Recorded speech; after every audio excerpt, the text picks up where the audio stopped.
Good evening to all of you. तो ये काफ़ी लेंदी जाने वाला है इसका solution.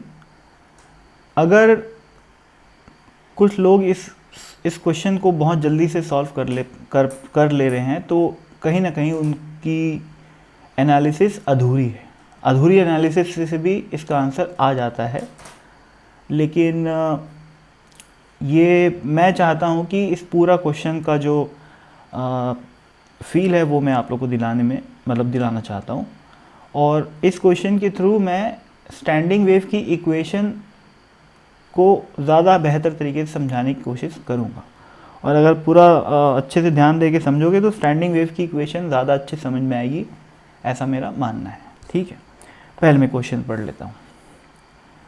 A string of length L fixed at both ends vibrates in its fundamental mode at a frequency nu and a maximum amplitude A।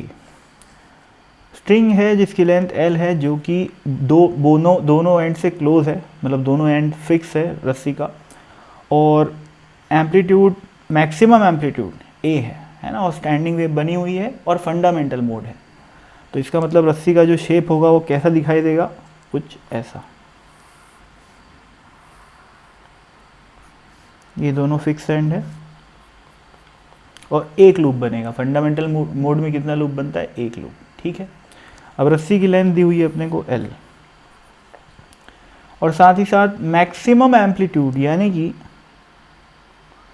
साफ साफ दिख रहा होगा आप लोग को, जो ये बीच वाला पॉइंट है उसका एम्पलीट्यूड सबसे ज़्यादा है। ठीक है, और वो कितना है, A है। ठीक है, तो मैं ऐसा भी बोल सकता हूँ कि जो कंपोनेंट वेव्स होंगी उसका एम्पलीट्यूड A/2 होगा। ठीक है, चलो ठीक है। Component wave in the sense जिन दो वेव से मिलके ये स्टैंडिंग वेव बनी है उसका एम्पलीट्यूड A/2 और A/2 होगा। ठीक है, अभी सोचो, अभी क्या मतलब क्वेश्चन में क्या लिखा है, पढ़ते हैं। Find the wavelength and the wave number K। तो भाई अगर मैं एक लूप की लेंथ की बात करूँ तो एक लूप की लेंथ होती है λ/2, यानी कि वेवलेंथ का आधा। तो λ/2 इज इक्वल टू हमें दिया हुआ है L, तो वेवलेंथ लैम्डा कितना हो जाएगा, 2L। तो ये हो गया फर्स्ट आंसर। ठीक है, फिर क्या पूछा है, वेव नंबर। वेव नंबर क्या होता है, K, जिसको अपन बोलते हैं 2π/λ। तो 2π/λ यानी कि 2L आ गया, ये 2 और 2 कट गया, क्या आ गया, π/L। ठीक है, तो लैम्डा भी आ गया और वेव नंबर भी आ गया। आगे देखते हैं क्वेश्चन को। अब ये बी पार्ट है जिसको अपन इत्मीनान से ध्यान से सुनेंगे। Take the origin at one end of the string and x axis along the string. तो ऐसा समझो कि यहाँ पर जो पॉइंट है, एक एंड है जो, उसको ओरिजिन मानने के लिए बोला है, और इस वाली एक्सिस को एक्स एक्सिस मानने के लिए बोला है। आगे पढ़ते हैं। Take the y axis along the direction of displacement. रस्सी का डिस्प्लेसमेंट मेरे इस बोर्ड के प्लेन में कहाँ हो रहा है, ऐसे ऐसे हो रहा है। ठीक है, तो इसको वाई एक्सिस माना है, तो मैं ऐसा बोल सकता हूँ कि ये वाली जो एक्सिस है वो वाई एक्सिस। ठीक है, आगे बढ़ते हैं। Take t is equal to 0 at the instant when the middle point of the string passes through its mean position and is going towards positive y direction. देखो भाई, स्टैंडिंग वेव में क्या होता है कि लूप के जितने भी पॉइंट्स होते हैं, ये लूप है, ये सारे के सारे एक साथ अपनी मीन पोजीशन को क्रॉस करते हैं। अब हमको क्वेश्चन में ये बोला है कि जैसे मान लो, मैं थोड़ा इमेजिन करके दिखाता हूँ, जैसे ये वे नहीं यार, नहीं हो पाएगा मेरे से। ऐसा समझो कि ये लूप है, तो होता क्या है कि एक साथ ये सारे के सारे अपनी मीन पोजीशन से क्रॉस करते हैं। ठीक है, ये वाला पॉइंट जब यहाँ पर पहुँचेगा तब ये वाला पॉइंट यहाँ पर होगा, ये वाला पॉइंट यहाँ पर होगा, और इनकी वेलोसिटी की अगर मैं बात करूँ तो बीच वाले की वेलोसिटी सबसे ज़्यादा होती है, और लेफ़्ट में और राइट में जाते जाएंगे तो वेलोसिटी कम होती जाती है, लेकिन साथ ही उन लोग अपनी मीन पोजीशन से गुजरते हैं। तो यानी कि जब वो पॉइंट्स अपनी मीन पोजीशन को क्रॉस कर रहे होंगे तो आपको रस्सी बिल्कुल स्ट्रेट लाइन दिखाई देगी, है ना, लेकिन बीच वाले पॉइंट सबसे ज़्यादा तेज़ वेलोसिटी से ऊपर जा रहा होगा, जबकि साइड वाला पॉइंट जो नोड है वो रेस्ट पे दिखाई देगा, है ना। इसको हम लोग एंटी नोड बोलते हैं, इसको नोड बोलते हैं, इसको भी नोड बोलते हैं। ये सब बात आपको पता होगी। ठीक है, आगे बढ़ते हैं। अब सवाल में ये बोला है कि इसी इंस्टेंट को आप t=0 मान लिए भाई। ठीक है, और ये भी बोला है कि t=0 पे ये सभी के सभी पार्टिकल्स कहाँ जा रहे हैं, ऊपर जा रहे हैं, यानी कि पॉजिटिव वाई डायरेक्शन में जा रहे हैं। आगे right the equation describing the standing wave. तो अब अपन स्टैंडिंग वेव की इक्वेशन की बात करते हैं। स्टैंडिंग वेव की इक्वेशन का जो जनरल फॉर्मेट होता है वो होता है ए, जो कि मैक्सिमम एम्पलीट्यूड है, यानी कि बीच वाले जो एंटी नोड है बीच में उसका एम्पलीट्यूड जो हो वो। ठीक है, ए यहाँ पर साइन भी हो सकता है, कॉस भी हो सकता है, और के एक्स प्लस फाई की जगह एक काम करते हैं अपन ए ले लेते हैं, नहीं ठीक है चलो फाई ले लेते हैं, और कॉस। अब यहाँ पर भी साइन और कॉस दोनों आ सकता है। ठीक है, तो मैं साइन ही लिख देता हूँ। ठीक है, साइन और कॉस दोनों आ सकता है, इसमें कोई दिक्कत नहीं। यहाँ पर भी साइन कॉस दोनों आ सकता है, यहाँ पर भी साइन कॉस दोनों आ सकता है। तो a sign omega t plus, अब वो इसको मैं थीटा लिख लेता हूँ। ठीक है, तो ये जो इक्वेशन है वो वेव की जनरल इक्वेशन है। कई लोग क्या करते हैं, y=a साइन के एक्स कॉस ओमेगा टी, या फिर y=a कॉस के एक्स साइन ओमेगा टी को जनरल इक्वेशन बताते हैं। ऐसा कुछ नहीं है भाई, है ना। ये दोनों वेव की जनरल इक्वेशन नहीं है। वेव की जनरल स्टैंडिंग वेव की जनरल इक्वेशन ये है। ठीक है, इस बात को जान लें, और अगर कोई गलत फहमी हो तो उसको अपने दिमाग से निकाल दें। ठीक है, अब भाई रस्सी को ध्यान से देखो। ये वाला जो पॉइंट है वो कौन सा है, x=0 है। तो x=0 वाला जो पॉइंट है वो नोड होना चाहिए, यानी कि टाइम की किसी भी वैल्यू पे उसका y डायरेक्शन में डिस्प्लेसमेंट 0 होना चाहिए, है ना। तो इस इक्वेशन में मैं t की कोई भी वैल्यू रखूं और y की वैल्यू 0 हो जाए, ऐसा कब हो सकता है, जब ये वाला टर्म 0 हो जाए। ठीक है ना। वैसे अगर मैं थोड़ा सा और डिस्क्राइब करूं इस इक्वेशन को, तो किसी भी पार्टिकल जो कि x पोजीशन पे प्रेजेंट है उसका एम्पलीट्यूड जो है वो इस टर्म से दिया जाता है, और उसका ऑसिलेशन जो है वो ये वाला टर्म डिफाइन करता है।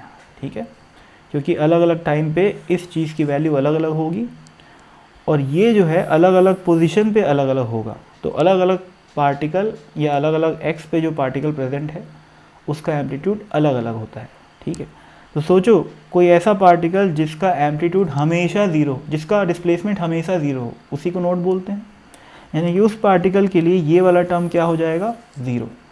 फिर 0 इंटू इसकी वैल्यू कुछ भी हो, आंसर क्या आएगा, 0 ही आएगा। ठीक है, तो चूंकि x=0 क्या है, एक नोड है, तो मैं ऐसा बोल सकता हूँ कि वहाँ पे a साइन के एक्स प्लस फाई जो कि एम्पलीट्यूड होता है वो क्या होना चाहिए, 0 होना चाहिए। तो इससे क्या आ जाएगा, साइन, अब k इंटू ए साइन है ना, k इंटू एक्स, एक्स की वैल्यू क्या रख दूँगा मैं, 0, तो 0 प्लस फाई =0 आ गया। तो इससे क्या आ गया, a साइन फाई =0, तो साइन फाई =0 आ गया। अब लोग क्या करते हैं, यहाँ पर गलती जो करते हैं, जो बच्चे गलती करते हैं वो ये करते हैं कि फाई सीधा 0 मान लेते हैं यहाँ पर। ऐसा नहीं है भाई, साइन फाई =0 के इनफाइनाइट नंबर ऑफ सोल्यूशन होते हैं। कौन कौन से, अगर मैं सिर्फ पॉजिटिव साइड की बात करूँ तो 0 हो सकता है, पाई हो सकता है, 3 पाई हो सकता है, 5 पाई हो सकता है, सॉरी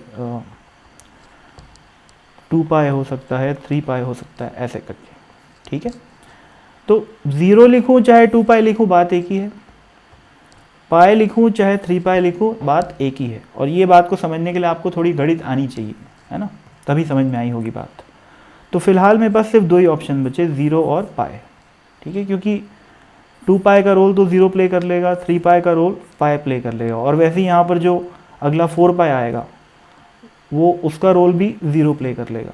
ठीक है, तो we have only 2 options, 0 and पाई।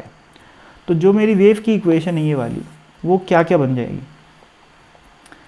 या तो वो बनेगी y = a sine first case में मैं ज़ीरो ले लिया, तो ए साइन के एक्स प्लस ज़ीरो लिखने की ज़रूरत नहीं है, और यहाँ पर आ जाएगा cos omega t plus theta. और दूसरा हो सकता है क्या, दूसरा हो सकता है y is equal to A sine के एक्स प्लस पाई, और क्या बच गया हमारे पास, cos omega t plus theta. ठीक है, तो अभी अपन ये दोनों आंसर, दोनों तरीक़ों से मैं आगे बढ़ूंगा, है ना, इन दोनों को मैं सॉल्व करूंगा और फाइनल आंसर दोनों से सेम आएगा, पर एनालिसिस को समझना है भाई आप लोगों को। ठीक है, सबसे पहले मैं इसकी बात करता हूँ। देखो भाई, बोला क्या है कि पार्टिकल जो है वो पॉजिटिव वाई डायरेक्शन में जा रहे हैं। ठीक है, तो अगर मैं वेलोसिटी की बात करूं तो मेरे को क्या करना पड़ेगा, इस इक्वेशन को पार्शियली डिफरेंशिएट करना पड़ेगा विद रिस्पेक्ट टू टाइम। तो del y by del t की वैल्यू क्या आ जाएगी, पार्शियली डिफरेंशिएट किया हूँ तो ये तो पूरा कांस्टेंट हो गया, तो ए साइन के एक्स कॉन्स्टेंट हो गया। कॉस ओमेगा टी को डिफरेंशिएट करूँगा, सॉरी यार मैं कॉस लिख दिया ना, एक गलती हो गई मेरे से, ऊपर मैंने साइन लिया था तो यहाँ भी साइन लेते हैं। ठीक है, साइन आएगा यहाँ पर, आप चाहो तो साइन कॉस भी ले सकते हो, उसमें कोई दिक्कत नहीं है, बस उसको सॉल्व करने के लिए थोड़ा सा अलग तरीके से आगे बढ़ना पड़ेगा, है ना। सारे पॉसिबल परम्यूटेशन कॉम्बिनेशन बताऊंगा तो फिर तो 2 घंटा लग जाएगा। तो यहाँ पर साइन लिया मैं, है ना, तो ए साइन के एक्स और sign omega t plus theta को डिफ्रेंशिएट करूँगा तो आएगा cos omega t plus theta, chain rule लगा के इस चीज़ को डिफ्रेंशिएट किया तो यहाँ पर आ गया ओमेगा, है ना। अब देखो भाई, अगर मैं बात करूँ एक पार्टिकल जो कि L/2 पे सिचुएटेड है, तो उसकी वेलोसिटी कैसी होनी चाहिए, पॉजिटिव होनी चाहिए। कब, t इज इक्वल टू 0 पे, क्योंकि ऐसा क्वेश्चन में स्पेसिफाई किया है। क्योंकि सारे के सारे पार्टिकल, किसी भी पार्टिकल की बात कर लो, मैं एग्जांपल के लिए बीच वाले पार्टिकल की बात कर रहा हूँ क्योंकि उसी का एम्पलीट्यूड मैक्सिमम है। अब वो पॉजिटिव कब आएगी, देखो भाई, ओमेगा ए साइन के की वैल्यू क्या है, अभी अपन ऊपर कैलकुलेट किए थे पाई बाय एल, है ना, और x की वैल्यू अभी अपन लोग बोले L/2 क्योंकि बीच वाले पार्टिकल की बात कर रहे हैं। कॉस टाइम की वैल्यू क्या है 0, तो ओमेगा टी हो गया 0 और यहाँ पर आ गया थीटा, ये L से L कट गया।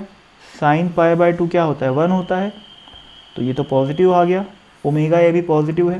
ठीक है, तो सारी कहानी निर्भर करती है कॉस थीटा पे। ये क्या है, del y by del t क्या है, वेलोसिटी अलोंग वाई डायरेक्शन, तो वो पॉजिटिव आएगा जब कॉस थीटा क्या हो, पॉजिटिव हो, है ना। और एक चीज़ और है कि वो वेलोसिटी मैक्सिमम भी आनी चाहिए क्योंकि बीच वाला पॉइंट ही सबसे ज़्यादा तेज़ी से ऊपर जाता है, एंटी नोड जो होता है। ठीक है, तो कॉस थीटा की वैल्यू क्या क्या हो सकती है, +1 हो सकती है, मैक्सिमम +1 ही होएगी, है ना। तो थीटा की वैल्यू क्या हो सकती है भाई, 1 कहाँ पर होता है कॉस, एक तो 0 पे होता है ना, एक तो 2 पाई पे होता है, एक तो 4 पाई पे होता है। तो ये 2 पाई 4 पाई 0 सब एक ही होता है, कोई उसमें फ़र्क नहीं होता। ठीक है, तो थीटा की वैल्यू क्या आ गई, 0 आ गई। तो मेरी वेव की जो फाइनल इक्वेशन आ जाएगी वो आ जाएगी ए साइन के एक्स प्लस 0 और साइन ओमेगा टी प्लस 0। ठीक है, तो ये ऐसे जाने पे आया, है ना। अच्छा एक चीज़ और, कुछ लोगों को लग रहा होगा कि भाई, अच्छा नहीं, चलो इस बारे में बात करेंगे, पहले यहीं पर रहते हैं। तो ये एक आंसर आ गया, y is equal to A sine के एक्स साइन ओमेगा टी। अब ओमेगा और k की वैल्यू रख दो, y इज इक्वल टू क्या आ जाएगा, a साइन k की वैल्यू है pi by L x sine omega की वैल्यू होती है 2 पाई इंटू फ्रीक्वेंसी अपने को न्यू दे रखी है, तो फ्रीक्वेंसी आ गई यहाँ पर ये, और ये t आ गया। तो दिस इज़ द आंसर। ठीक है, लोग क्या करते हैं कि 0 0 लेके ही चलते हैं और आंसर जल्दी आ जाता है उनका, वो सिर्फ इसी कॉलम पे बात करते हैं। लेकिन मेरा सवाल है कि ऐसा क्यों नहीं, ऐसा भी होना चाहिए, ठीक है, क्योंकि kx+5 भी तो आ सकता है। अब कुछ लोग क्यों गलत समझते हैं इसको, उन लोग बोलते हैं सर अगर आप यहाँ पर x की वैल्यू को 0 रखोगे तो यहाँ आ जाएगा a sin पाई, तो एम्पलीट्यूड नेगेटिव हो जाएगा। ऐसा नहीं होता, नहीं, ऐसा कुछ भी नहीं है भाई। एम्पलीट्यूड नेगेटिव हो चाहे पॉजिटिव हो, कोई फ़र्क नहीं पड़ता, है ना। ये वाला जो टर्म आए वो पॉजिटिव a आए चाहे -a आए, यही माना जाएगा कि एम्पलीट्यूड a है, ठीक है। तो पाई भी आ सकता है, ठीक है। तो अब मैं पाई लेके सॉल्व करूँगा, आंसर इससे भी फाइनली सेम ही आएगा, बस इत्मीनान से देखें। चलो भाई, तो y = a sin, अब मैं इसको फिर से एक काम करता हूँ, डिफ्रेंशिएट कर देता हूँ। वेलोसिटी के टर्म्स मेरे को बात करनी है, ठीक है। तो पार्शियली डिफ्रेंशिएट किया with respect to time, a sin kx+5 तो कांस्टेंट है ना। sin ωt+5 का डिफ्रेंशिएट करूँगा तो आएगा cos ωt+5, और एक ओमेगा आएगा, वो यहाँ लिख दिया मैं, है ना। अब मैं बात करूँगा किसकी, उस पार्टिकल की जो कि L/2 पे रखा हुआ है, और मतलब जिसका x कोऑर्डिनेट L/2 है, और टाइम की किसकी बात करूँगा, t = 0 की, क्योंकि उसी इंस्टेंट पे बोला है कि सारे के सारे पार्टिकल्स ऊपर की तरफ जा रहे हैं। हालांकि क्वेश्चन में ये बोला है कि बीच वाला पार्टिकल ऊपर जा रहा है, पर वो इनडायरेक्टली यही इंप्लाई कर रहा है कि सारे के सारे पार्टिकल ऊपर जा रहे हैं। तो दिस मस्ट बी पॉजिटिव, है ना। वेलोसिटी ये v है, न्यू नहीं है ये, है ना, जबकि यहाँ पर जो मैंने लिखा है वो न्यू है, फ्रीक्वेंसी वाला। ये है जो है वेलोसिटी अलोंग y डायरेक्शन है। तो ये आ गया omega a sin kx+π, kx की वैल्यू हो जाएगी 0 + पाई cos ओमेगा t की भी 0, क्योंकि t = 0 पुट करूँगा, प्लस पाई। अब देखो भैया, ये वाली जो टर्म है वो तो नेगेटिव है, क्योंकि साइन पाई की वैल्यू क्या होती है, -1 होती है ना। तो ये वाला टर्म -ωa आ गया, लेकिन मेरे को vy क्या चाहिए, पॉजिटिव चाहिए। तो इसका मतलब ये हुआ कि cos फाई की वैल्यू भी क्या आनी चाहिए, नेगेटिव आनी चाहिए, तभी जाके नेगेटिव इंटू नेगेटिव क्या बन जाएगा, पॉजिटिव बन जाएगा। अब सोचो भाई, अच्छा मैक्सिमम तो आनी ही चाहिए, क्यों आनी चाहिए, क्योंकि हम बीच वाले पार्टिकल की बात कर रहे हैं, है ना, बीच वाले पार्टिकल की बात कर रहे हैं। एक मिनट यार, आई एम सो सॉरी, एक मिनट, मैं x = 0 ले लिया ना, सॉरी, मेरे को x = क्या लेना चाहिए, L/2 लेना चाहिए, मेरे से गलती हुई, माफ़ी चाहता हूँ मैं। तो k × L/2, और k की वैल्यू क्या है, π/L, हाँ, plus pi cos omega, time की वैल्यू 0 है तो 0 + पाई आ गया, है ना। तो ये L और L कट गया, तो ये क्या आया, sin 3π/2, जो कि -1 होता है, ठीक है। कोई ज़्यादा फ़र्क नहीं पड़ गया, लेकिन फिर भी -1 होता है, तो -1 आ गया, ठीक है। तो ये आ गया अब cos 0 + फाई, यानी कि सिंपली फाई। यार ये फाई नहीं है ना, ये थीटा है, सॉरी, थीटा है ये, थीटा और थीटा, तो यहाँ पर भी क्या आ गया, थीटा आ गया, ठीक है। आगे बढ़ते हैं। अब मैं क्या बोला, ये चीज़ नेगेटिव है, लेकिन हमें पूरा इसका जवाब क्या चाहिए, पॉजिटिव चाहिए। तो सोचो भाई, cos थीटा की वैल्यू क्या आनी चाहिए, cos थीटा की वैल्यू आनी चाहिए -1, है ना, तभी वेलोसिटी मैक्सिमम भी होगी और पॉजिटिव भी होगी, ठीक है ना, क्योंकि बीच वाले पार्टिकल के लिए वेलोसिटी मैक्सिमम होनी चाहिए और ऊपर की डायरेक्शन में होनी चाहिए। ये वाला टर्म नेगेटिव है, तो इस टर्म को -1 होना पड़ेगा, क्योंकि cos थीटा का जो रेंज है वो -1 से लेकर 1 तक ही होता है, ठीक है भैया। तो cos थीटा = -1 आ गया। अब थीटा की कौन कौन से वैल्यू आ सकती है, बताओ भाई। cos थीटा -1 कहाँ कहाँ पर होता है, पाई पे होता है, बिल्कुल, 3π होता है और 5π पे होता है। अब पाए रखो चाहे 3 पाए रखो, कोई ज़्यादा फ़र्क नहीं पड़ता। जिसको ट्रिग्नोमेट्री आती है उसको ये बात समझ में आएगी, जिसको नहीं आती वो ट्रिग्नोमेट्री वाला चैप्टर रिवाइज़ करो। कुछ लोगों को ये भी लगता है कि सर यहाँ पर तो आप 0 और पाए में ये 2 पाए और 3 पाए को नेगलेक्ट कर दिए, लेकिन यहाँ पर आप बोल रहे हो कि पाए और 3 पाए एक ही है। तो वो क्यों एक ही है वो समझ में आ जाएगा अगर ट्रिग्नोमेट्री अच्छे से आती होगी तो, ठीक है ना। पाए और 3 पाए एक ही होता है, लेकिन 0 और पाए एक नहीं होता है ना।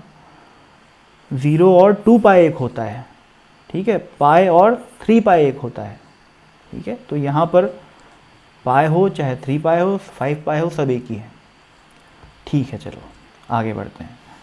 तो अब क्या, थीटा की वैल्यू पाए आ गई है ना। तो अब मेरा फाइनल आंसर क्या हो गया, y is equal to A sine के एक्स प्लस पाए, है ना भाई। ये पाए के करस्पॉन्डिंग सोल्यूशन बना रहा हूँ मैं, और थीटा की वैल्यू भी क्या आ गई हमारे पास, वो भी पाए आ गई, है ना। तो ये क्या बन गया, साइन ओमेगा टी प्लस पाए। अब देखो भाई, अब तो कोई टेंशन ही नहीं है भैया। साइन के एक्स प्लस पाए कितना होता है, माइनस साइन के एक्स, है ना। तो ए माइनस साइन के एक्स आ गया, और साइन ओमेगा टी प्लस पाए भी क्या होता है, माइनस साइन ओमेगा टी होता है। तो माइनस साइन ओमेगा टी। अब ये माइनस और ये माइनस तो मिलके प्लस हो जाएगा। तो क्या आ गया अल्टीमेटली आंसर हमारा, ए साइन के एक्स साइन ओमेगा टी।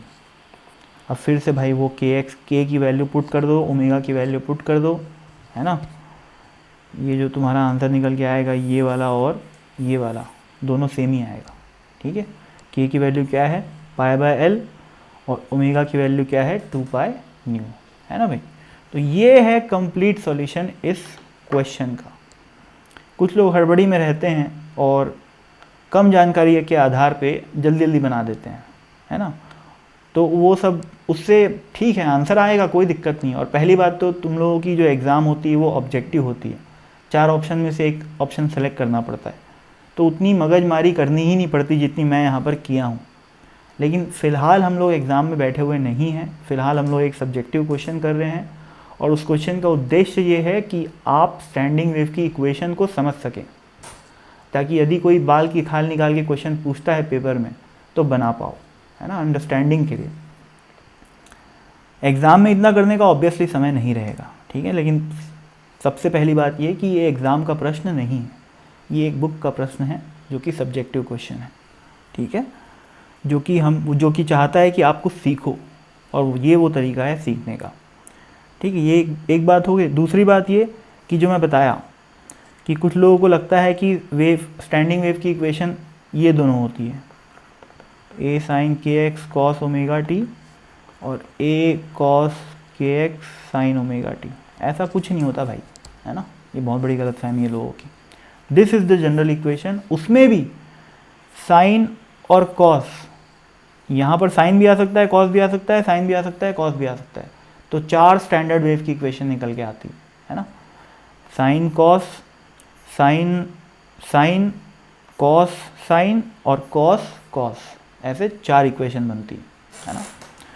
खैर, आई होप आप लोगों को मेरी बात समझ में आ गई होगी, और सॉल्यूशन लंबा तो गया ही है, उसके लिए मैं माफ़ी भी चाहता हूँ, बट मैं आप लोग को सिखाना चाहता था। बहुत बहुत धन्यवाद।